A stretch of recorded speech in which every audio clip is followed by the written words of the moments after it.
Rhea Ripley vacates the women's title. So during a backstage segment on the previous week's WWE Raw, Rhea Ripley was attacked by Liv Morgan, including Liv shoving it into a wall.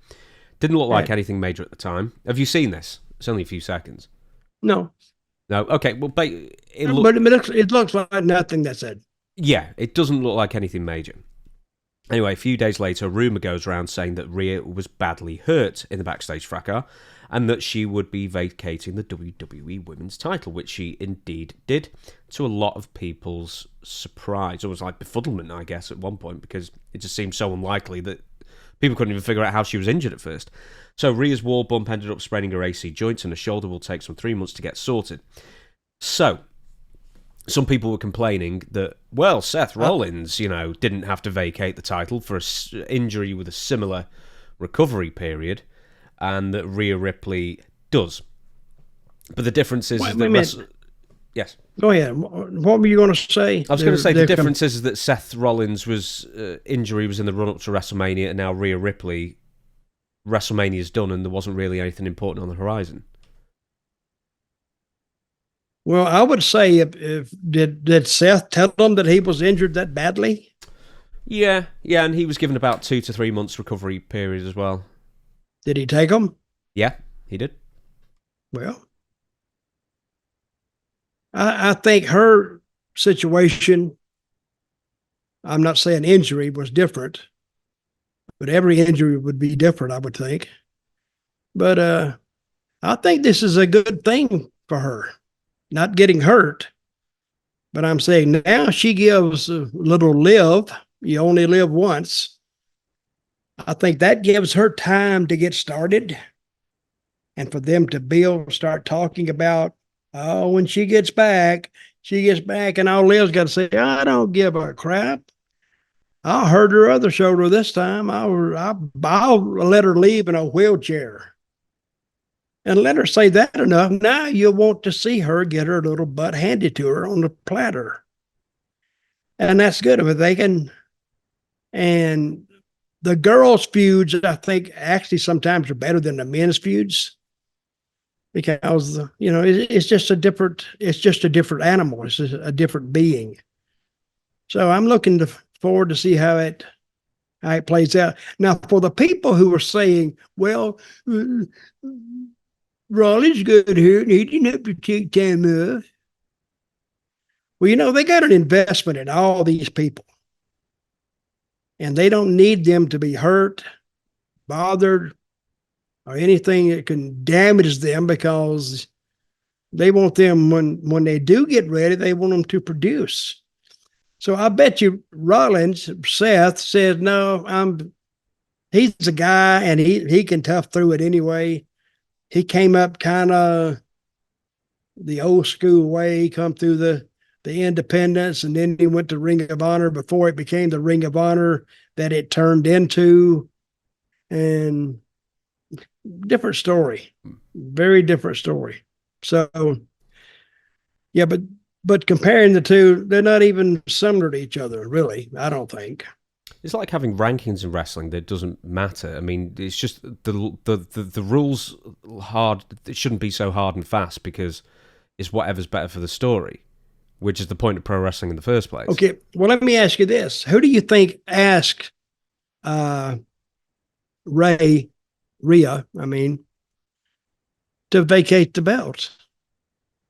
Somebody had to ask her. She just didn't go out there on her own and do it. And it wasn't her idea, I'm sure. It just would have been a creative process, and they thought, well, because I think you've already touched on it already, is that she didn't really have much to do after WrestleMania. So it's all, and she's been the champion for a year.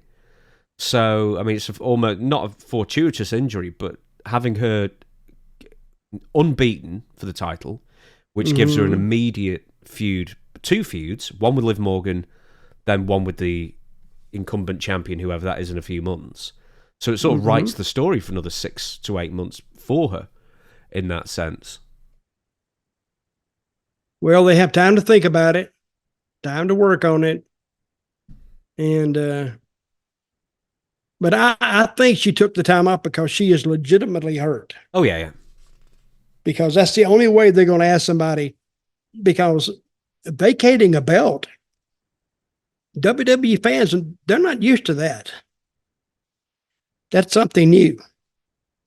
So if you're not able to defend it, which brings up another point, the old standing rule in wrestling that it has to be defended every 30 days. That's an old rule in wrestling. But I think that could play in here too, somehow. And I think they need to have a rule like that because Roman, they said he would have never got, how many days did he have? 1,300 or 1,200 or something like that, yeah. Something like that. If he was able to defend that title every 30 days, that it would have meant more. But it also would mean more. You would have to go to these house shows, these live events, and have him go over and win. And you run a chance of pissing your fans off. Because I've said it a lot of times, people come see the good guy win. They won't come see him lose. So if they figure that he is going to lose, just how you, I don't know. Unless you're just coming to see WWE. But I think what Roman has done, he's taken that character and he's got it over to in the stratosphere now. And watch what he does in the ring. He don't do nothing. He just takes his time and walks around and holds the finger up and, and say something to Paul Heyman every now and then. But because it's a slow boil. It's a slow process. And he works it.